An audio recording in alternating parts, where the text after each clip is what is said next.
I'm Louise. I'm the Children's Diana nurse for CHAS here in Grampian. I work alongside our paediatric palliative care consultant and our social worker for CHAS in paediatric palliative care. We also have CHAS at home. They are 2 senior staff nurses and a senior support worker. And in addition to that service, we have the home support volunteering service. Because our service is focused specifically on the palliative care needs of a family, we have the time to spend to build that relationship, seeing them in their own homes, seeing what they love, what they like, what they don't like. This is equally important. And by knowing that, it's even often easier then for us to pick up on subtle cues that you wouldn't necessarily see when you just see them acutely or in a clinical setting, because you do take a time to get to know them. And we have that purely and simply because we have the gift of time.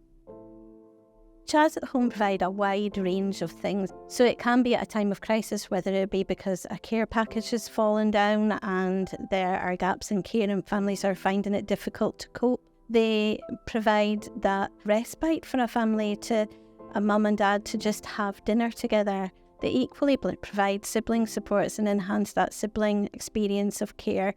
So helping them enjoy the good times in preparation for when that time reduces. Most families here choose to die at home. If I was to speak to a family in the early days around what their thoughts of dying are, they would, oh my goodness, it'll have to be the hospice or a hospital.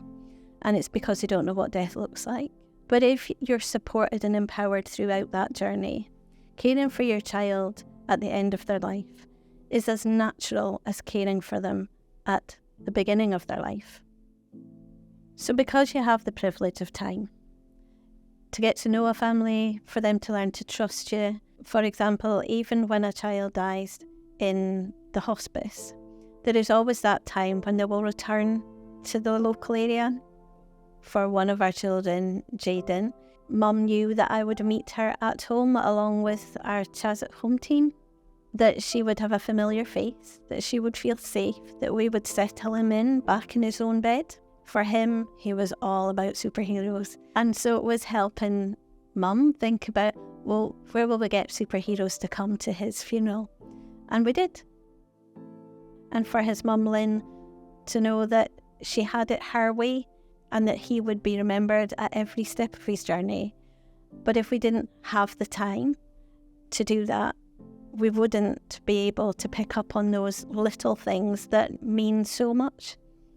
In many ways, little things are big things when your child dies.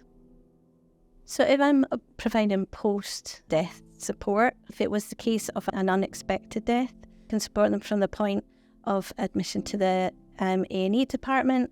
At the time of the death, it's about helping them reset the trauma of what would have happened when they find their child deceased. And at that time, it will be, we have here in Grampian what we call our memory boxes and what should be in those memory boxes. And as a collective, they chose elephant for families going home. So for example, if I meet a mum and we've had their last hold and they're giving their last kiss goodbye, that's the time that they find it really difficult to let go. So it's an opportunity to help them connect in the knowledge that they're going to have to disconnect. When you go, I want to tell you about the elephant. Today's difficult and you're going to have to walk away. So when an elephant's baby dies, they carry them until they're ready to let go. And when they do let go, they will leave their baby and know where it is and will always remember that. You today are going to do the same.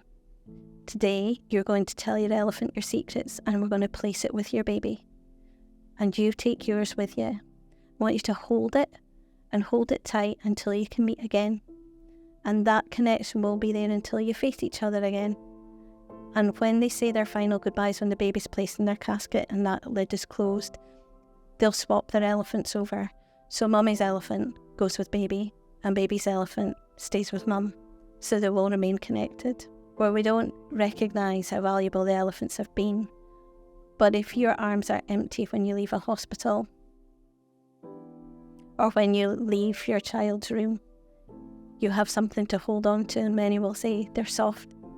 They can hold them tight. It gives them grounding until they can start to move on. The sort of activities I would do are less memory making and making memorabilia for a parent by doing simple things like handprints and footprints is really important, because it's a gift back that they thought they had nothing. They have something. Using a lock of hair to make a dragonfly. You can have dandelions with the wisps of hair being the seeds that blow in the wind, because when a seed touches your face, it's a loved one saying hello. It's about providing choices when you think you have none. Even after death, there is additional time for joy, even when they're gone.